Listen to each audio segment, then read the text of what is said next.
弟兄姊妹平安，好高興咧，今日有機會又可以再一次翻嚟同大家分享神嘅説話。都我諗起碼1年半以上啦，係嘛？我病之前應該嚟過嘅，嗰次好似係3月嚟過，我4月就病啦，咁所以都成年半冇嚟過。不過咧都好高興啊！當然唔關你事，你絕對冇呢個嘅意思。病咧喺裏邊嘅，遲早都會出嚟嘅，咁就係爭在幾時發嘅啫咁嚇。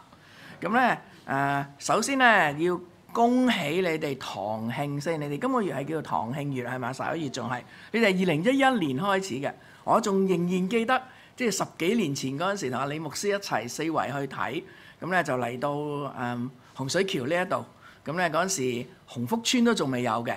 咁我哋睇，咁而家又有埋洪福村，有埋好多嘅人搬咗入嚟，所以咧對你哋嚟講咧一個好大嘅禾場，所以咧你哋嗰隊嘅對聯咧都好有呢個嘅福音嘅意識嘅。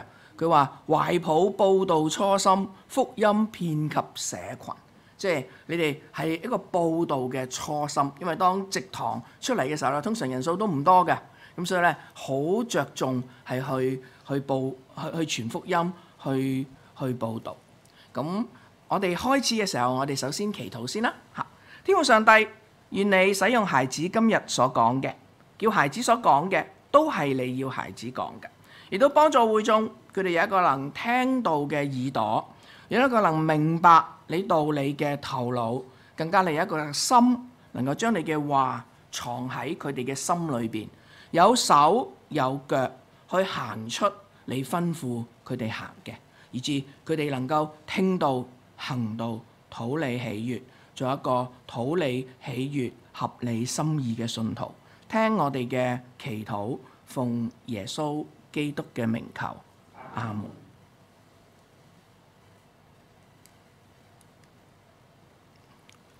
耶穌基督咧升天咧已經2000年有多啦，福音咧亦都由發源地耶路撒冷，可以話咧係可以話而家係傳到地極㗎啦，係嘛？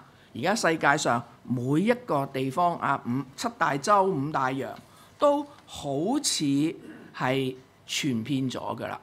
咁咧，如果我哋睇翻呢一張聖經嘅地圖啦，比較細少少啦，咁但係咧我哋咧都可以由耶路撒冷嗰度圈住嗰度，咁咧我哋就會發覺由耶路撒冷，然後猶大地，然後咧就撒瑪利亞，然後咧就去到安提阿啊，係嘛？然後咧就去到亞細亞，去到歐洲去到羅馬。咁咧喺保羅嘅時候咧，佢仲話咧佢想去到西班牙。咁咧其實嗰度咧就已經睇到，哇！其實係大概係唔夠100年啊，福音咧就已經去到當時聖經所提到嘅世界各地。咁我唔知道大家睇呢一張圖嘅時候咧，有冇諗下？咦，咁我哋咧中國喺邊度咧？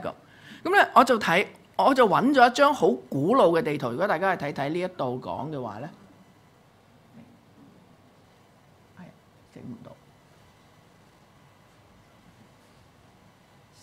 係19年啊，即係主後19年嘅地圖，所以咧嗰個樣就唔係咁正宗嘅。大家睇唔睇到？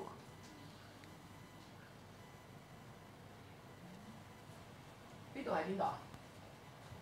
呢度係非洲啊，係嘛？咁啊歐洲就喺上高，咁咧呢度就應該係即係中東啊、亞洲，呢度就係印度。咁有冇睇到中國喺邊咧？嘿，原來中國咧喺呢度啊，塞萊斯啊，喺嗰度。咁咧而根據咧傳說，多馬去咗邊啊？呢度就係頭先我哋睇到嘅地方啦，即係頭先現代化嘅地圖嘅地方。咁咧多馬咧就係去咗印度嘅。咁咧亦都傳統講咧巴多羅買咧就係去咗中國嘅。所以咧其實主後100年度咧福音其實都去到地極㗎啦，即係連印度同埋中國都去到。咁但係又有幾多人去信耶穌呢？咁大使命又我哋又執行到點呢？咁我哋今日呢，就好好嘅係去睇下呢5節嘅經文。嗱，呢5節嘅經文呢，我就會分5個嘅範疇係去睇嘅。咁首先呢，就係嗰個嘅背景。當11個門徒去咗加利利嘅時候，耶穌約定佢嘅。咁咧，佢哋耶穌就係喺佢被賣之前嘅晚上設立聖餐，然後佢去客西馬尼之前就同佢哋講，佢話今晚你哋為我嘅緣故都要跌倒，因為經上記着說我要擊打牧人，羊就分散了。然後耶穌就講啦，佢話但我復活以後，要在你們以先往加利利去。咁佢哋其實去嗰個加利利嗰度呢，就係耶穌喺嗰一個晚上就同佢哋約好嘅啦。而喺嗰個嘅山上，耶穌就向佢哋頒布呢個嘅大使命。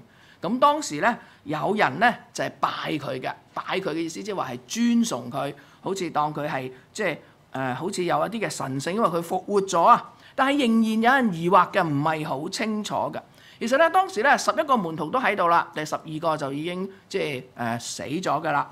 咁但係咧可能唔止呢個數嘅，因為咧保羅咧喺哥林多前書15章6節就話到，曾經咧有500人見過復活嘅耶穌，好可能咧講嘅咧就係呢度係又好，唔係都好。咁呢度咧都應該唔係淨係嗰11個門徒，但係當係佢哋去到加利利嘅山上高嘅時候，耶穌就向佢哋去頒布咗呢一個嘅大使命。佢頒布大使命之前，佢就對佢自己係有一啲嘅陳述啊，我叫佢做陳述，就係話耶穌進前來對他們說：天上地下所有嘅權柄都賜給我了。耶穌首先去陳述一下佢而家嗰個嘅境況，佢嘅境況就係天上地下所有嘅權柄都俾咗佢噶啦。嗱，咁咧大家記住呢度先，我哋一陣間到最後嘅時候咧，我哋都會再講嘅呢一度。咁但係咧係耶穌嘅陳述，就係話天上地下所有嘅權柄都俾咗佢噶啦。咁佢係話俾呢一班11個門徒，同埋好可能當時都在嘅人，然後佢就向佢哋去充滿咗呢個權柄嘅耶穌，就向佢哋去將呢個使命頒布俾佢哋。個使命係乜呢？就係第19節裏邊嘅嗰一句，佢話使萬民作我嘅門徒。所以耶穌係吩咐門徒們要去使萬民去做耶穌嘅門徒。嗱，佢係對緊咩人講？對嗰11個門徒，然後就話你哋要使萬民去做我嘅門徒。咁咧，我哋就會睇，咦，萬民係咩意思咧？咁可能從地方嚟講，萬民咧就係世界各地啦。頭先都講過啦，7大洲、5大洋，或者咧各國好似聯合國嘅中英美法蘇啊，係嘛？仲有其他嘅好多嘅國家，而家差唔多200幾個國家。咁咧亦都咧包括沿海嘅、內陸嘅或者山區嘅各國，即係地方上都可以咁分。又或者當我哋用人嘅族群嚟分咧，就係各民、各族、各族群，包括中國人。其實中國人都好多㗎，大家有冇諗過啊？中國人咧，我哋有香港人係嘛？仲有咧，我哋仲有大陸人，仲有咧台灣人，仲有澳門人係嘛？我哋話呢個叫做兩岸四地啊嘛，係嘛？咁然後咧，就世界各地嘅華人、中國人咧，佢哋講嘅説話咧，頭先都啱啱聽到啦。後邊有啲嘅印尼嘅華僑，佢哋就會講緊一啲哇唔知咩印尼話啊，唔同嘅地區嘅話係嘛？有講普通話，有講廣東話，有講福建話，有講潮州話，有講客家話，或者咧喺外地嘅第二代講當地話嘅土生華人，有講英文，有講法文，有講德文，有講各方面，有做餐館嘅，有做的士司機嘅，有做生意嘅，或者做各行各業各民，每一個人呢個就係叫做萬民，使萬民作我嘅門徒。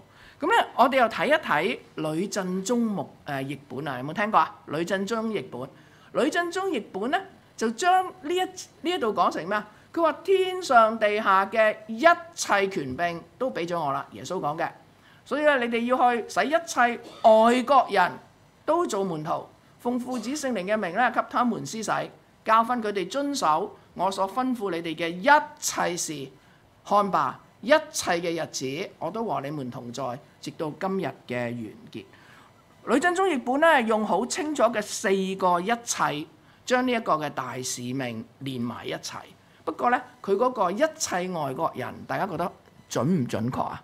好似漏咗啲嘢喎，包唔包括中國人㗎？其實係包㗎嘛，係嘛？萬國萬民，唔係淨係外國人嘅，我哋都喺裏邊㗎嘛。所以其實中國人都喺度㗎，唔係一切嘅外國人。佢應該係要講，我唔知應該係點樣講，將外國人將我哋都包括喺裏邊，係嘛？保羅咧係外邦嘅使徒，佢咧都關心猶太嘅同胞，就正如保羅一樣。我哋香港嘅信徒萬民咧，都係包括外國人，亦都包括香港人、中國人、大陸人、台灣人、澳門人或者灣區嘅人係咪？最近即係15大嗰個嘅運動會啊，我哋灣區人就會係好集中埋一齊，係中國人、外國人同埋香港人，我哋冚唪唥都包括埋一齊。咁當我哋又再睇一睇而家嚟講萬民又有啲乜嘢嘢啦？咁啊，即係我係教宣教㗎，咁所以咧都想同大家講下2025年全球人口。咁咧我就喺幾時啊？我係應該係喺上個禮拜2應該嚇嘅朝早，咁咧大概下晝5點46分咧睇到，當時嚟講咧，全世界嘅人口咧就應該咧係有82.59億人嘅。不過咧呢個數字就係2025年初，因為你點都要截嘅啦，唔可能即係永遠一路咁樣去數落去。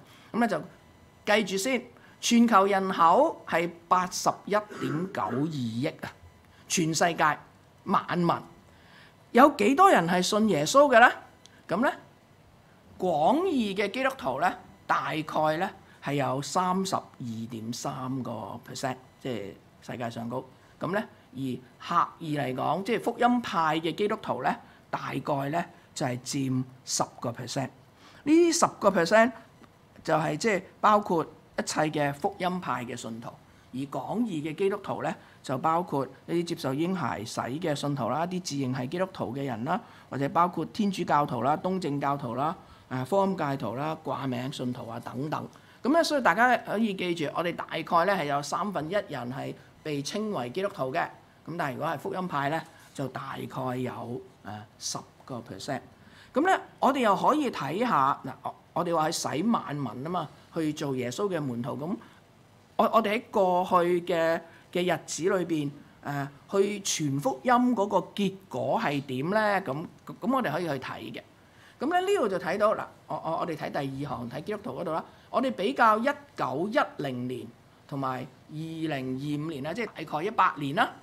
大概100年前咧，全球人口係17.58億嘅啫。咁去到2025年咧，就已經81.92億啦。咁咧喺1910年嘅時候咧，基督徒咧廣義嚟講咧就有6.12%。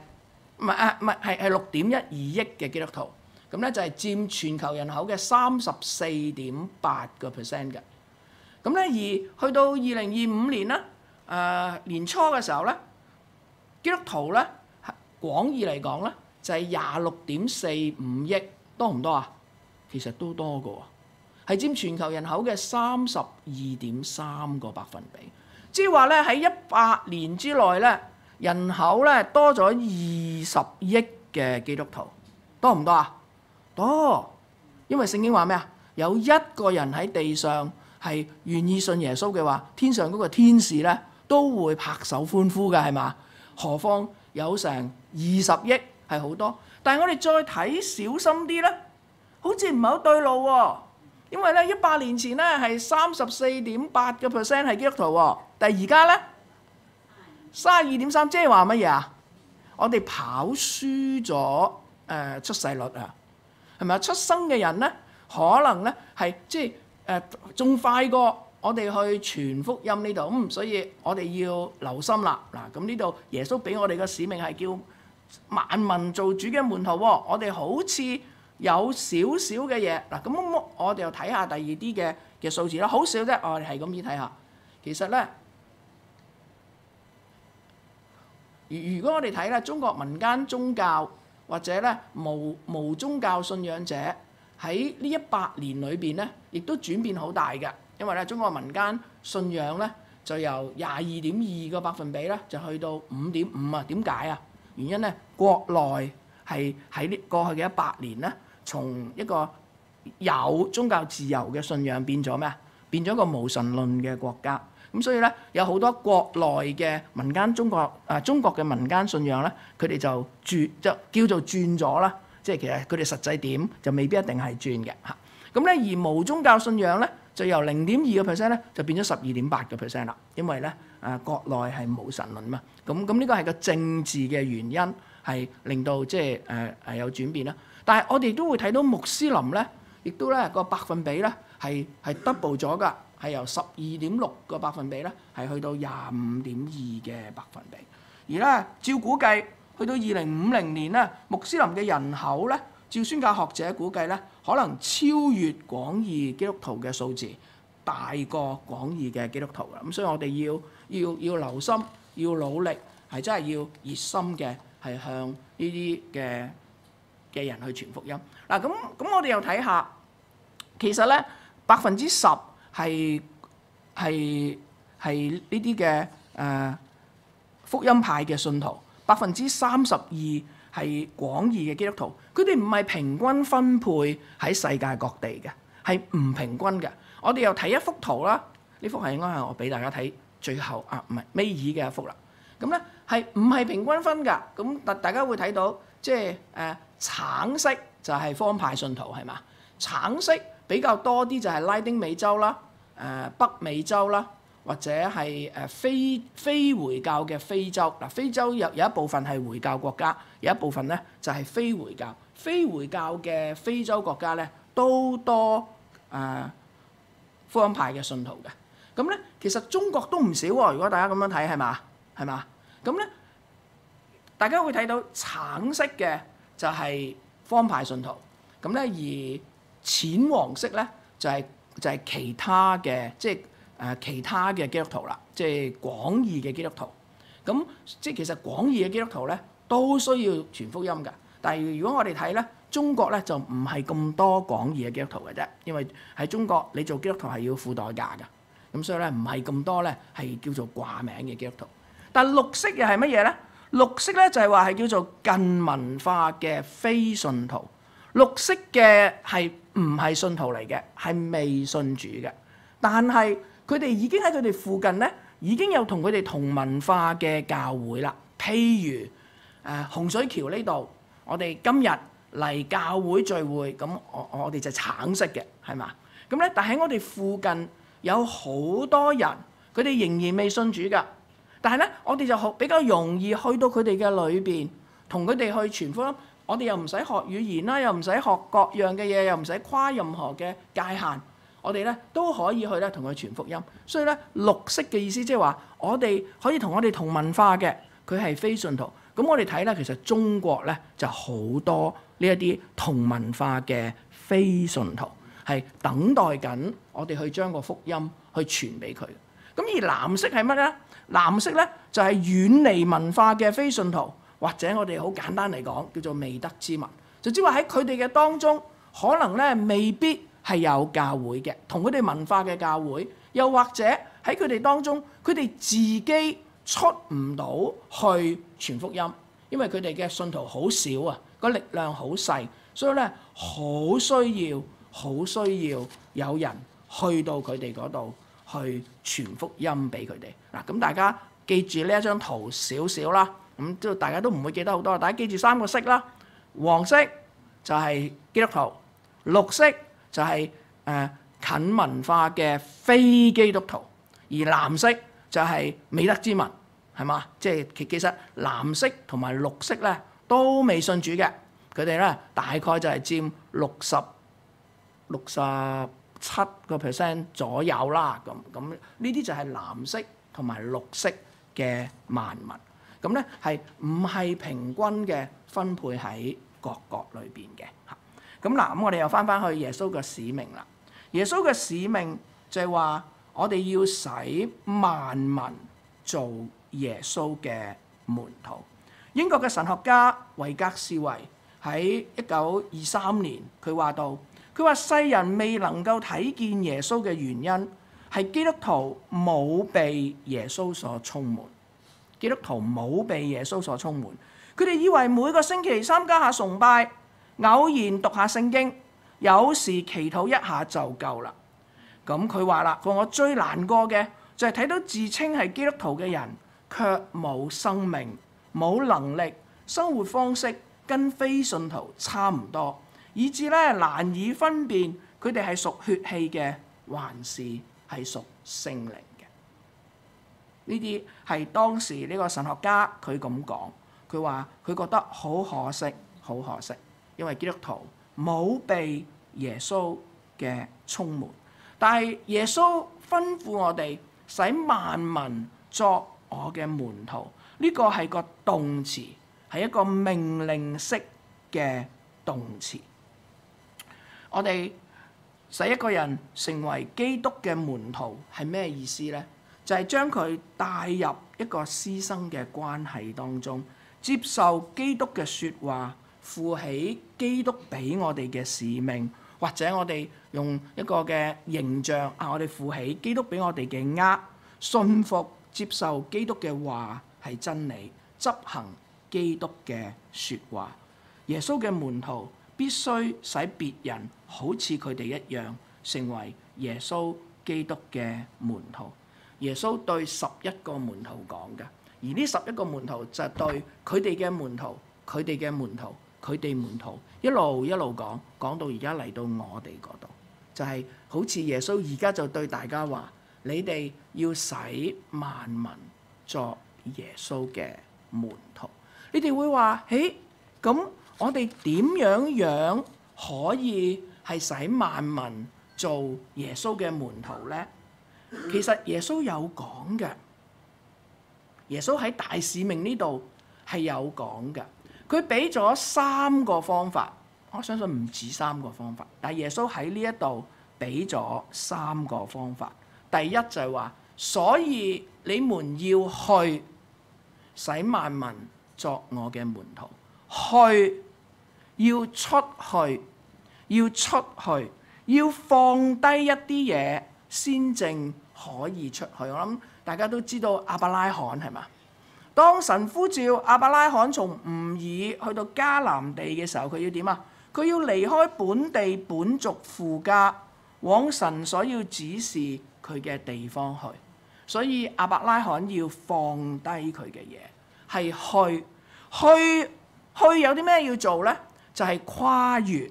去原來嘅意思係要越過啲嘅障礙，跨過一啲唔同嘅嘢。障礙係好多㗎，係嘛？可能我哋成日都會諗，哇！如果你要去宣教係要點啊？要去外國㗎，係嘛？我哋最興就係會話，哇！你做宣教士一定要去外國，係海外宣教，所以要點啊？跨越各界，離開我哋嘅屋企啊，離開我哋嘅家人。但係實而家唔係㗎，而家你喺附近，我哋頭先都聽到後邊有啲講印尼嗰啲話嘅人，我哋附近都好多印尼人話嘅人㗎喎，我哋又有啲印尼姐姐㗎喎，係嘛？而家喺我哋當中都有印尼姐姐喺度㗎喎，係嘛？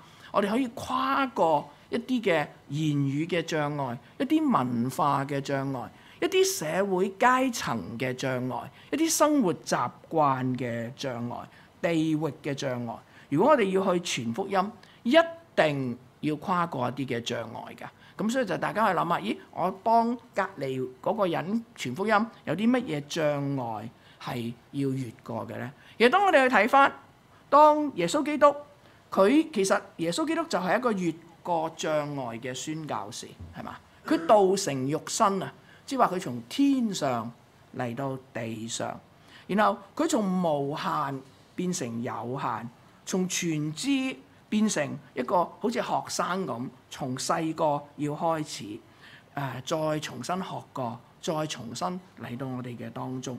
佢全然聖潔嚟到一個污糟邋遢嘅地方，佢從安定變成漂流，佢從喜樂嘅天堂嚟到痛苦流淚嘅世界，佢離開天父嘅懷抱，成咗人子，越過自己嘅界限嚟到我哋嘅中間，用人能夠聽得懂嘅言語嚟到同我哋相交，降到我哋嘅層面嚟到同我哋講嘢。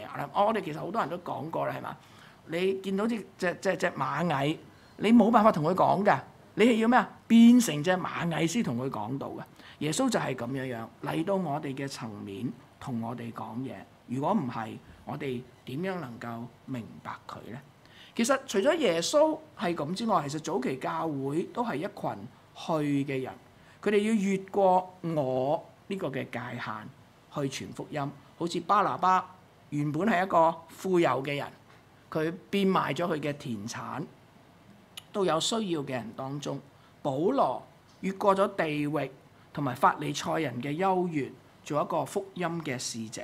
西方嘅宣教士去到中國，去到印度，去到非洲，有穿上中國衫嘅，有好多唔同中性嘅階層當中工作，又有連辮啊都男士都紮埋嘅，又有喺非洲部落裏邊去為主作工。我仲見到周牧師有個老師啊，佢有幅相係冇着衫嘅，因為佢去到Papua New Guinea 嗰度，喺嗰群唔着衫嘅土人裏邊去工作。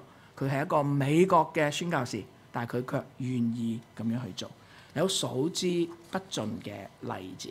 但係重點係乜嘢啊？我哋要去，我哋要去都唔夠，仲有咧就係施洗。你們要去，使萬民作我嘅門徒，奉父子聖靈嘅名給他們施洗。去施洗，其實去到施洗就已經係行咗好大步啦，好感恩啊！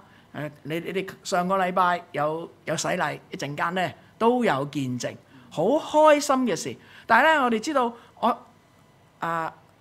葉松茂博士佢講啦，我哋咧要吸引到人翻嚟留低，然後咧讓佢繼續喺度成長，然後咧帶領佢信主，信咗主之後教導佢一路上。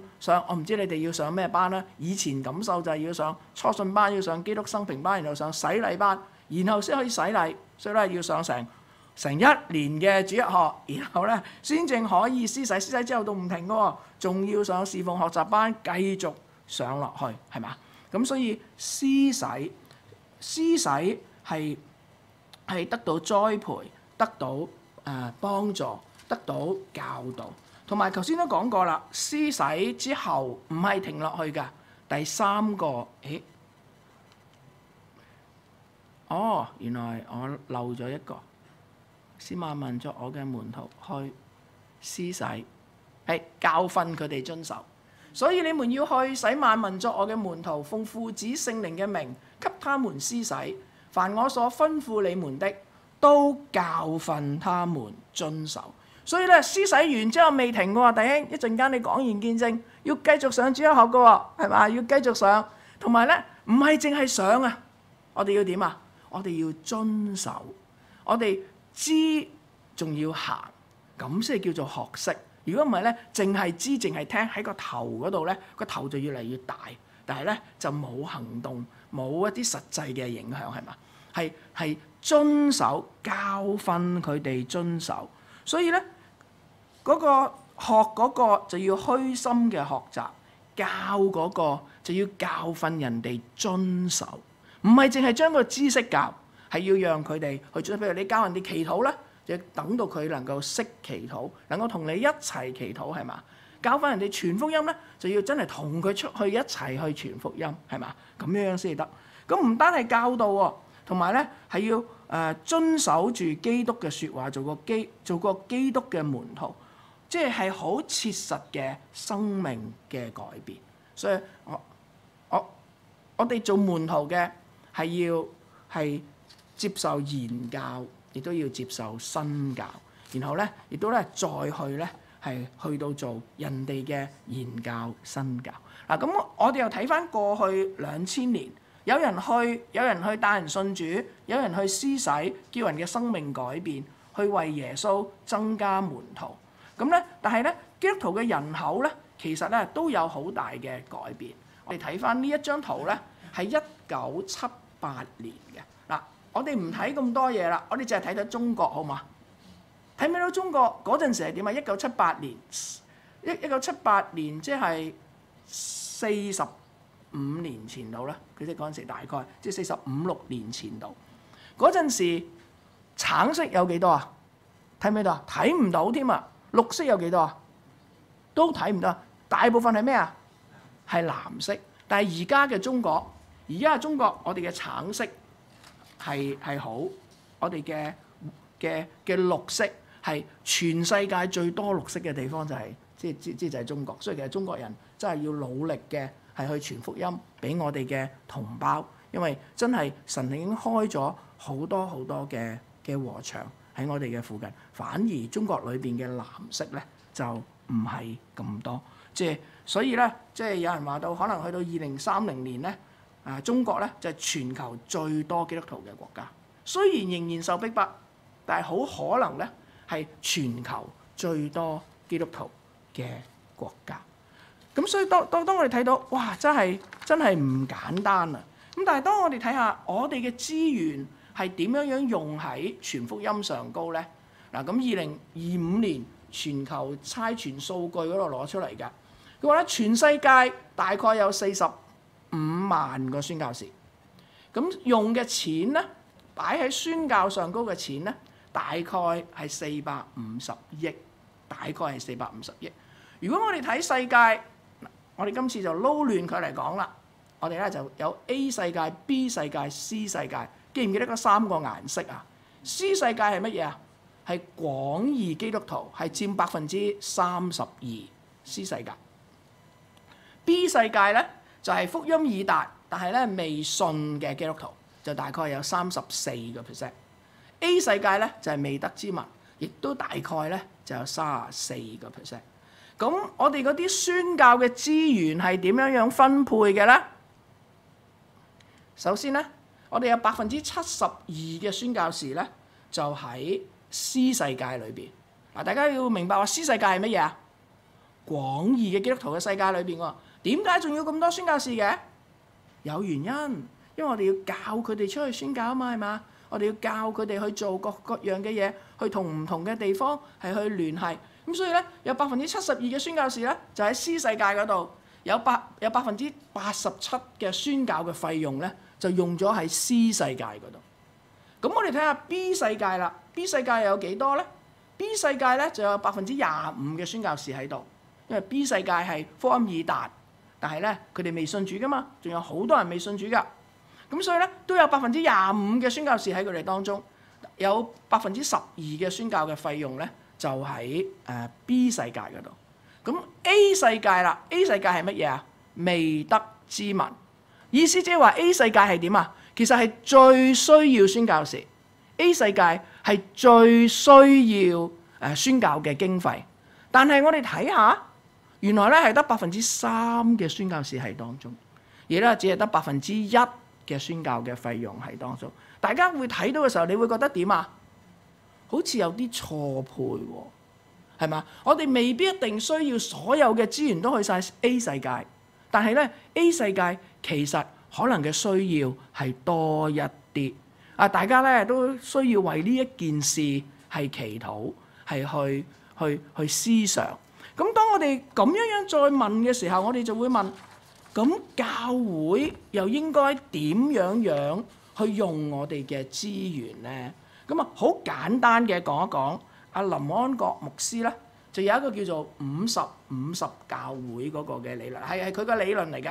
佢話50-50嘅教會，佢話咧50-50教會中間嗰50咧就係教會嘅本身。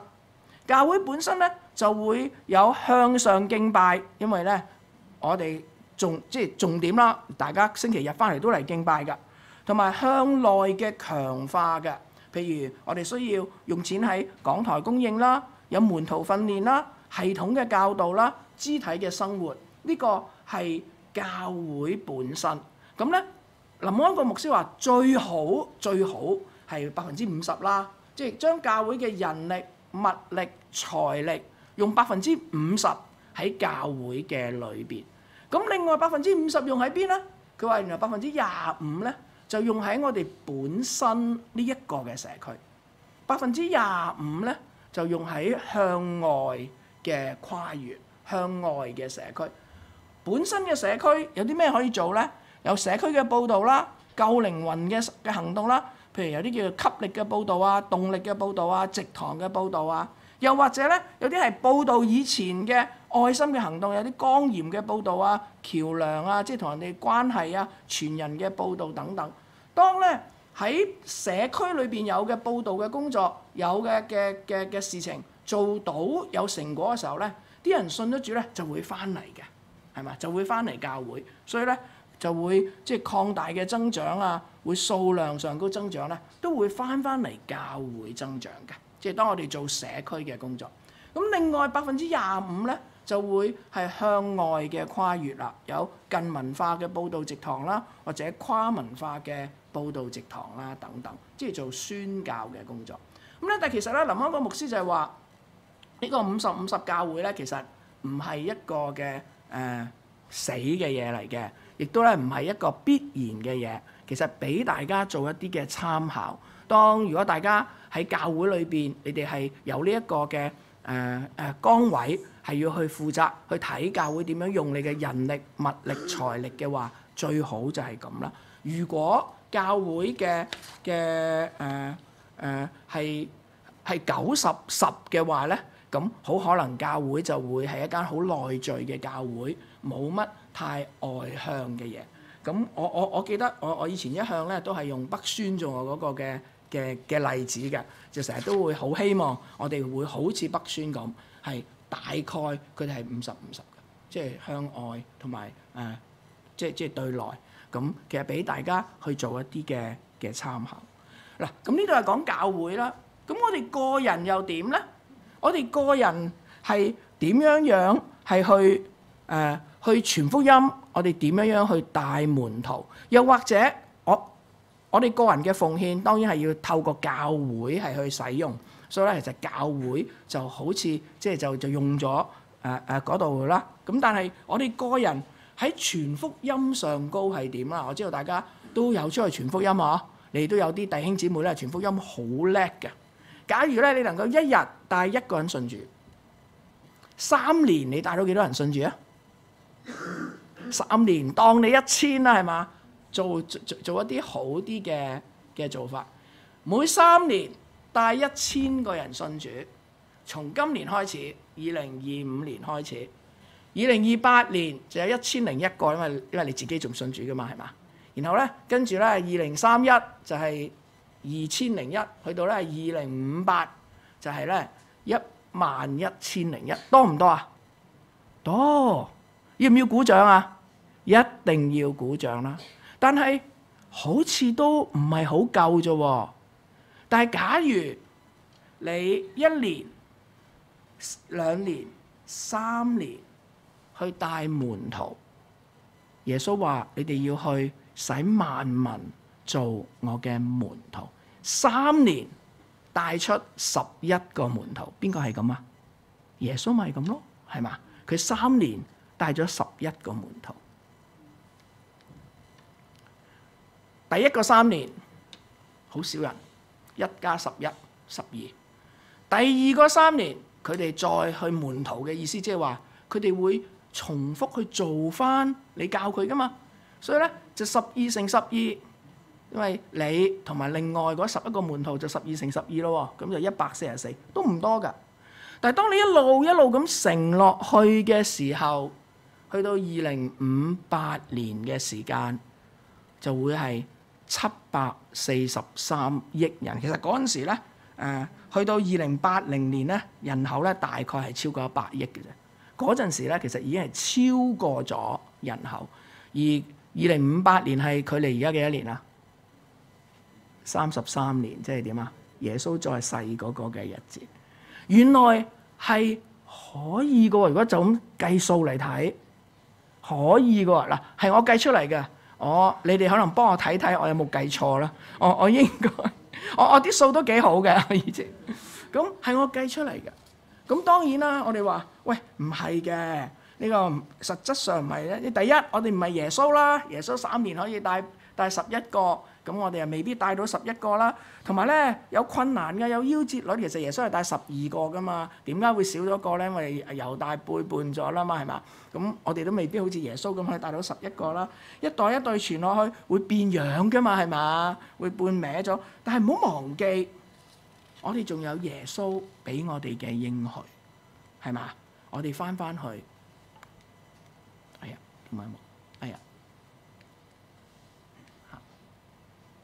耶穌就係話，我就常與你們同在，只要我哋去使萬民做耶穌嘅門徒，奉父子聖靈嘅名給他們施洗，凡我所吩咐你哋嘅，都教訓他們遵守，我就常與你哋同在，直到世界嘅末了。耶穌係有應許嘅，佢話只要我哋去嘅話，只要我哋去教導，我哋去帶人信主，佢就會同我哋同在，直到世界嘅末了。同埋佢係邊個啊？佢係天上地下所有嘅權柄都喺佢嗰度。我哋仲使乜驚啊？仲驚唔驚啊？唔需要驚。所以要唔要去啊？去，係嘛？所以我哋要去。所以我通常講道都係咁樣結束嘅。最近都係咁樣。於我何干？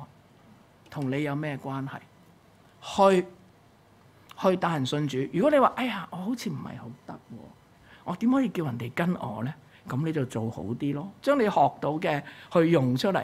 如果你話哎呀，我好似有啲嘢唔係好識喎，翻嚟讀主日學，叫老師去教你，去幫你，去揾翻教會嘅導師，去成為你嘅幫助，讓我哋每一個都出去。我相信當我哋去嘅時候，主就會祝福，主就會使用。我哋低頭祈禱啊！天父上帝，我哋感謝你。你俾我哋呢一個嘅使命，我哋初時睇嘅時候，好似覺得我哋個使命好似個好難遵守，又或者好似好難咁樣達到。但係原來睇下計下，又好似唔係真係難得咁犀利。